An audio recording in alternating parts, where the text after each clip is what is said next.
que nos presentaste hoy, porque la verdad que abre mucho la cabeza y nos da material para analizar. Entonces, para no ser yo el comentario, sino que el comentario lo hagan quien lo tiene que hacer, le toca ahora a Fernando Filgueira, que aunque todo el mundo lo conoce, lo voy a presentar en sus nuevas responsabilidades, jefe de oficina de la UNFA, de Población y Desarrollo en Uruguay, coordinador de la Unidad de Métodos y Acceso a Datos de la Universidad de la República, doctor en Sociología y especialista en temas de desarrollo social y políticas públicas. Gracias, Fernando, por haber aceptado rápidamente ser parte de este encuentro. Muchas gracias, Ana. Agradecer también a Miguel, que hizo aquel primer contacto para una primera charla, y a Yui como espacio de encuentro. Es bueno ver tantas caras conocidas con las que hace tiempo no nos encontramos. Yo pido disculpas que no voy a...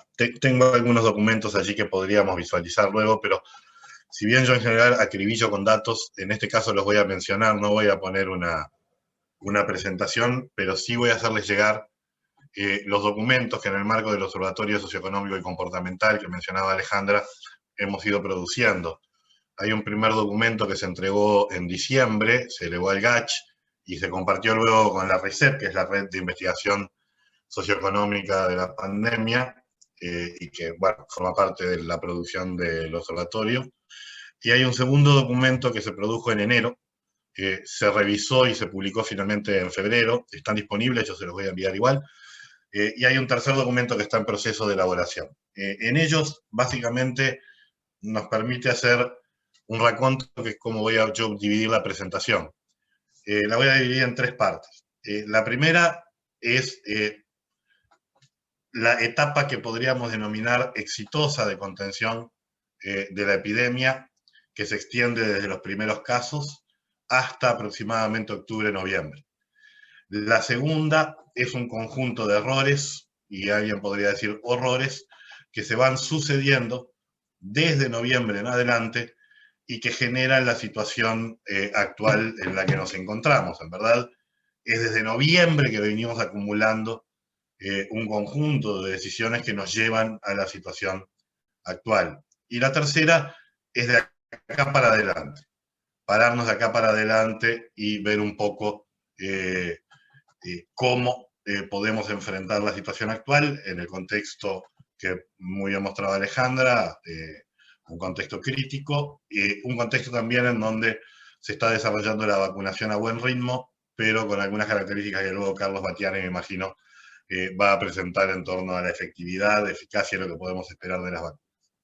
Bien, con respecto al primer punto, la pregunta que yo me hago a la primera etapa es: ¿cuáles fueron las claves del éxito en la contención de la epidemia en Uruguay?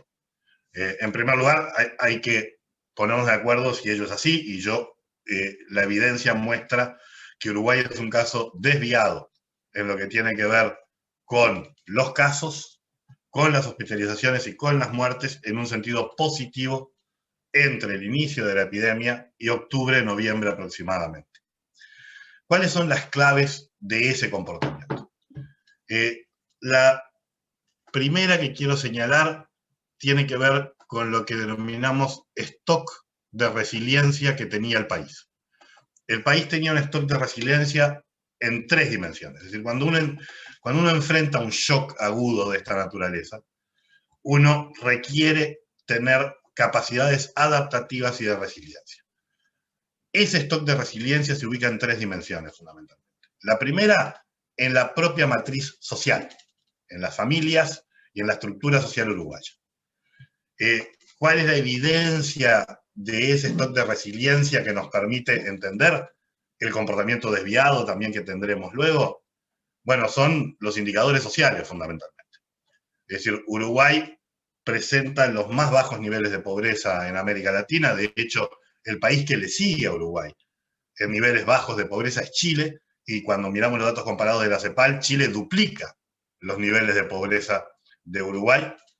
Uruguay presenta asimismo una caída sistemática que también lo destaca en la región en lo que tiene que ver con las condiciones habitacionales, con una serie de mejoras que se van produciendo en lo que son las necesidades básicas y satisfechas, o lo que se denomina las necesidades básicas y satisfechas.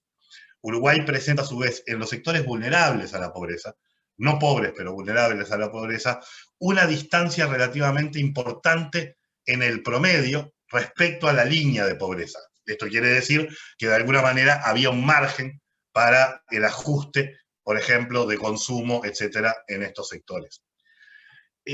Hay otros elementos que hacen también a lo social.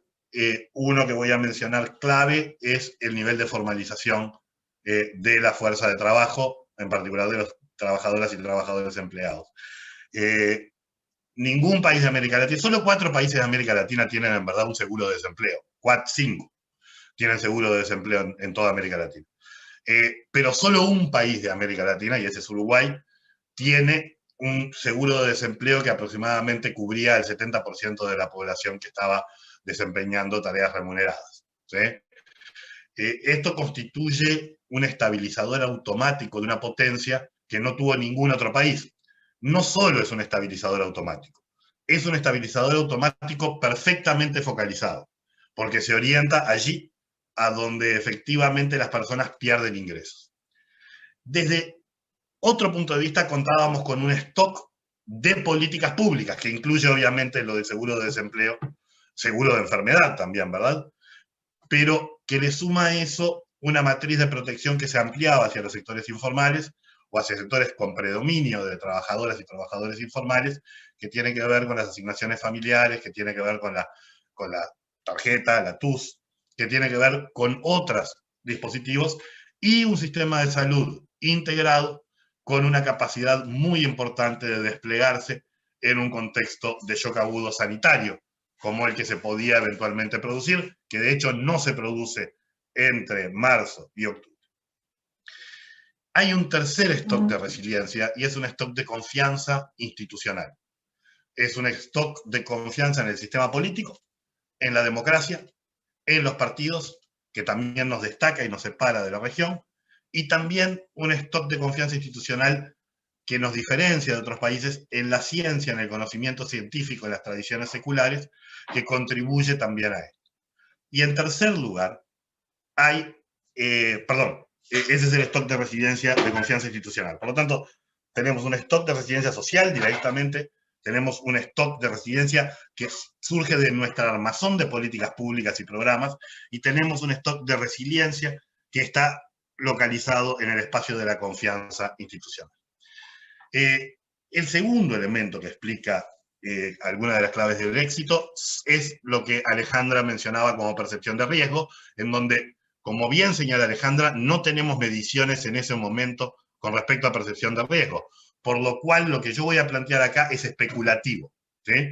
Pero hay algunos elementos que Alejandra después me puede corregir, que es el alto grado de incertidumbre que se tenía en ese momento con respecto al comportamiento del virus, la cercanía a aquella variable que ella ponía de cómo operan los casos cercanos, el que nuestro espejo fuera Italia y España, que estaban atravesando el peor momento en ese momento de la pandemia, y una señalización, que esto es clave, una señalización, en este caso del gobierno y de otros actores y de la ciencia, acerca del riesgo que implicaba efectivamente no tomar las medidas necesarias y adherir a estas de tal manera. Esa señalización viene acompañada de otra decisión, que a mi juicio también es adecuada, que es la de cerrar prácticamente todo. Es decir, el gobierno no elige el lockdown domiciliario, es decir, la obligatoriedad coercitiva de la permanencia en residencia, pero sí toma otras decisiones que son claves. Cierra todos los nodos que son vectores demandantes de movilidad o incentivadores de movilidad, ¿sí? Esto, además de que señaliza, obviamente disminuye drásticamente la movilidad por un periodo considerable de tiempo. A eso se le suma, en el manejo posterior que va a tener la pandemia o la epidemia en Uruguay, dos estrategias que creo que fueron también adecuadas. La primera, Tetris, un sistema de testeo que se desarrolla desde las capacidades de la ciencia en Uruguay y que se despliega en forma básicamente adecuada permitiendo el testeo, la trazabilidad y el aislamiento para el control de brotes, ¿sí? No existiendo circulación comunitaria, esta estrategia funcionaba en forma relativamente adecuada. El segundo elemento, digamos, que me parece que también constituye una decisión, o más si se quiere, una capacidad que el país tenía, es la salida hacia la movilidad mediante paulatina y mediante protocolos.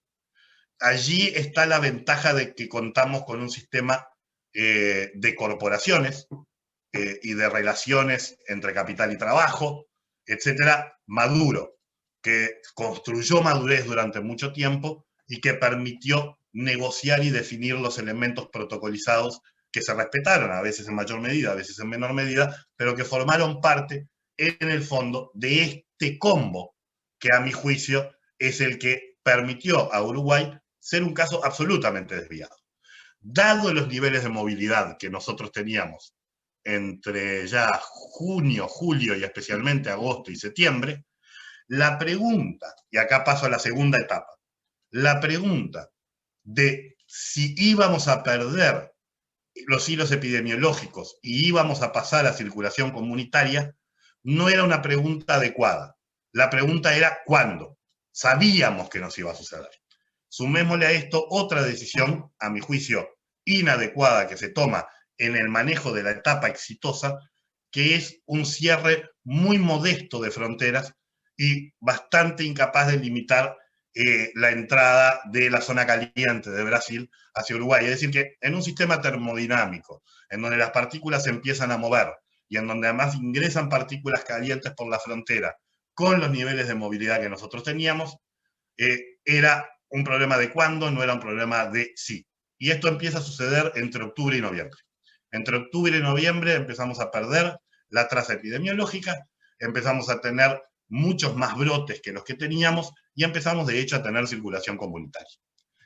Ese era el momento de repetir la experiencia del primer parate que habíamos generado. Al no hacerlo, fuimos acumulando circulación comunitaria y se fueron generando un conjunto de problemas. Y a esto hay que sumarle que los stocks de resiliencia de los que yo venía hablando son stocks que se consumen. Es decir, no es un stock que existe por siempre. Uno consume el stock de confianza institucional. Uno consume el stock de un sistema de salud preparado cuando empieza a tener que utilizarlo en niveles que ya lo ponen en situación de estrés. Y por sobre todas las cosas, uno consume el stock de las personas y las familias. En la encuesta que realizamos del Observatorio Socioeconómico y Comportamental, tanto la que realizamos en el panel que mencionaba Alejandra López, como otra más grande de 800 casos, orientada sobre todo al tema socioeconómico, lo que vemos es que entre un 70 o más por ciento de los hogares declaran haberse visto muy afectados o bastante afectados en su situación económica por la epidemia y por las medidas de contención que se generaron, etc.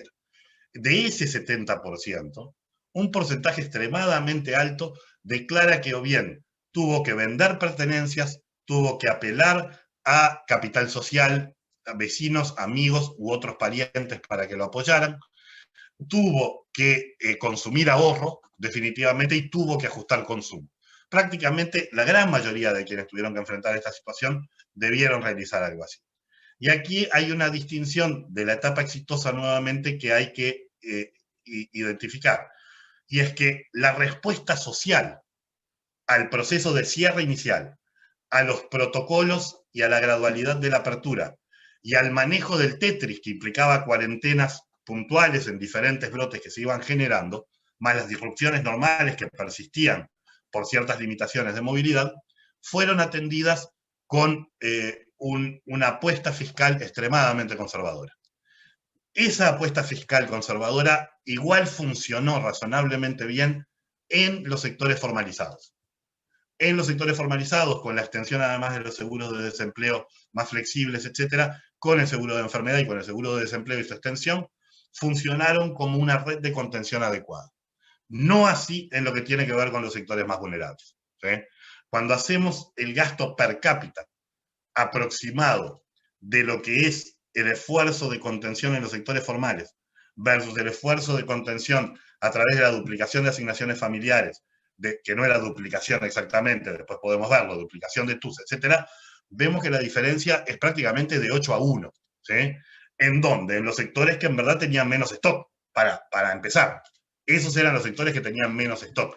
Y allí es donde el esfuerzo no fue suficiente, ni en materia de cobertura, aunque allí las tarjetas electrónicas, si bien con serios problemas de focalización y de adecuación, operaron cubriendo algunos huecos, pero sobre todo no lo fue en términos de suficiencia y de timing, de certidumbre en el tiempo de cuánto esto iba durando. Con lo cual, Uruguay enfrenta la pandemia en una situación relativamente privilegiada. Reconozcamos que el mercado de empleo no estaba en su mejor situación, sin duda, pero privilegiada en cuanto al stock que tenía, y se encuentra con la circulación comunitaria en octubre, noviembre y diciembre, ya habiendo consumido y no habiendo recompuesto una parte importante de estos stocks que nos habían permitido atravesar hasta octubre.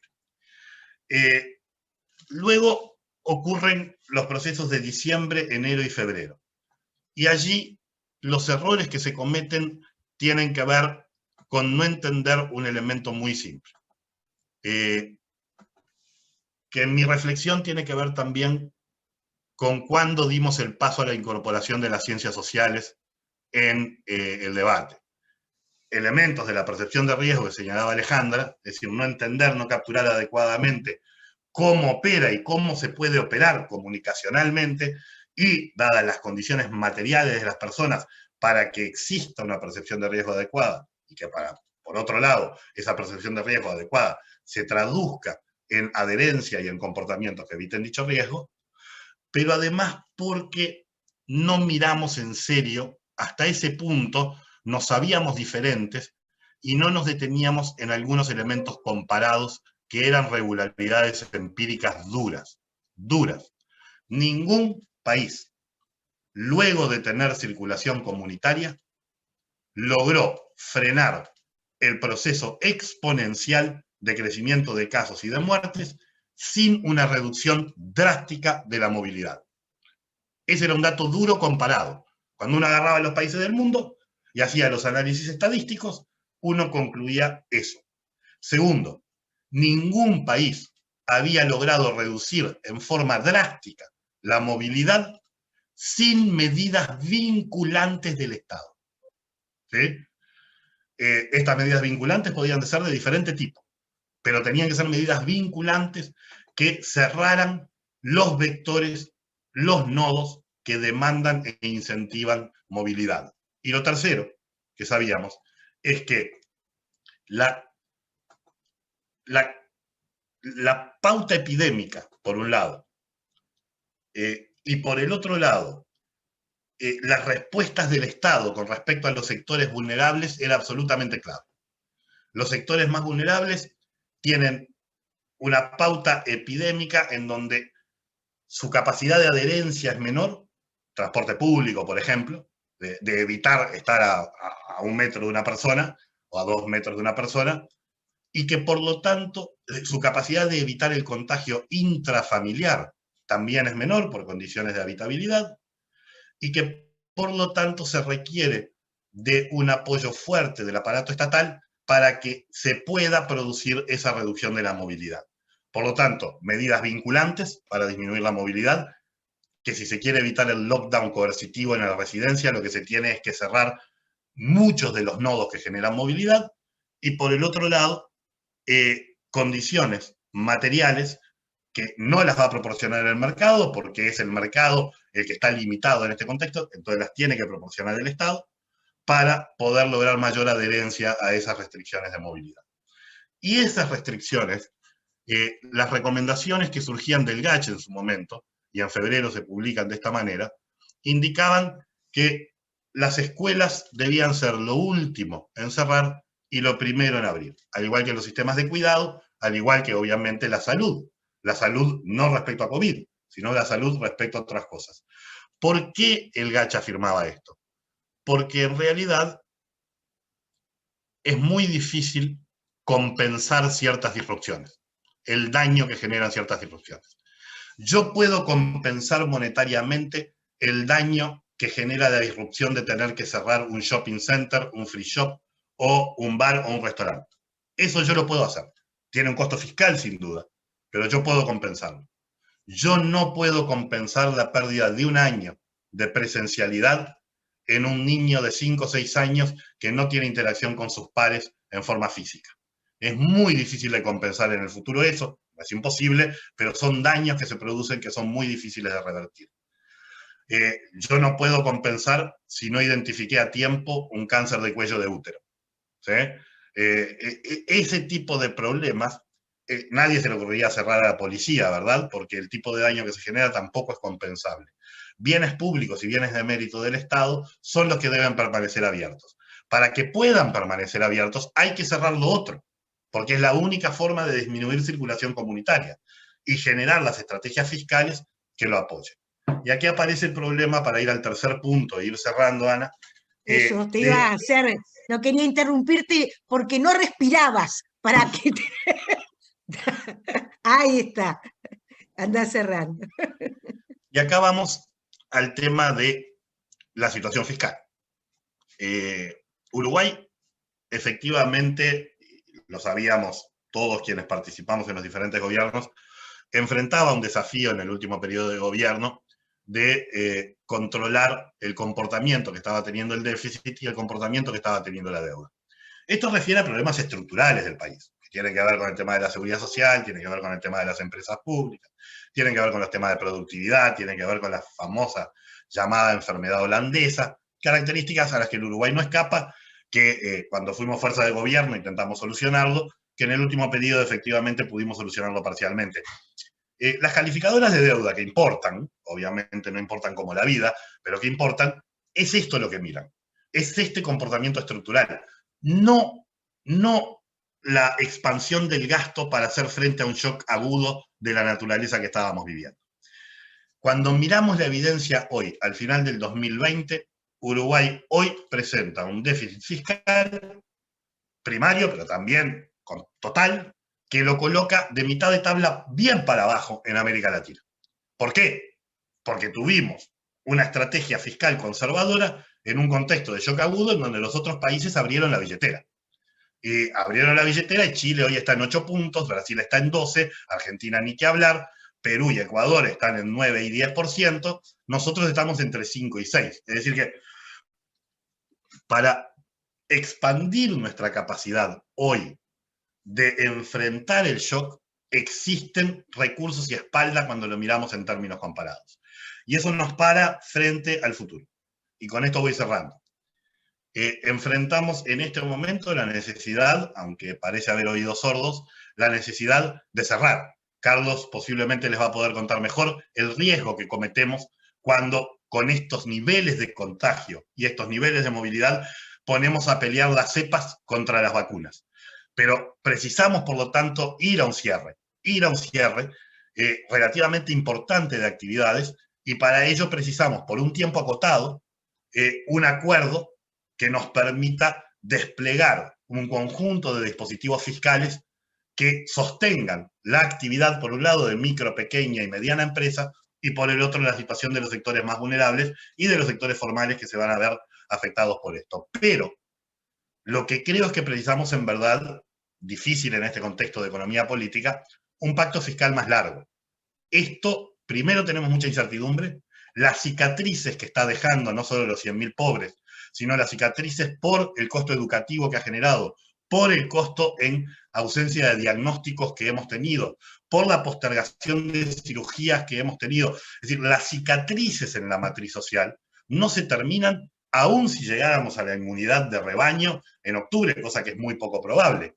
No se termina en este año y no se termina en el año que viene. Con lo cual precisamos un paquete de medidas que nos permita enfrentar esta situación de cicatrización social de la mejor manera posible. Precisamos algo en lo inmediato por 3 semanas o por 4 semanas, que implique cierre de canales que generan movilidad y que implique apoyo inmediato a los sectores que se van a ver resentidos con ello. Y precisamos una mirada mayor de mediano plazo que nos ubique en estos 2 años en un proceso de recuperación que va a ser muy complejo.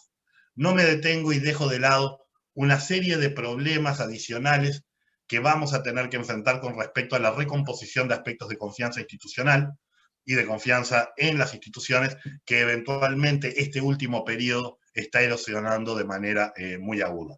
Dejo por acá y estoy a las órdenes después para poder intercambiar más. Después habrá preguntas. Gracias, Fernando. Disculpa las interrupciones, pero yo sé que todo el mundo está siguiendo muy atentamente. Así que rápidamente le paso a Carlos Battiani,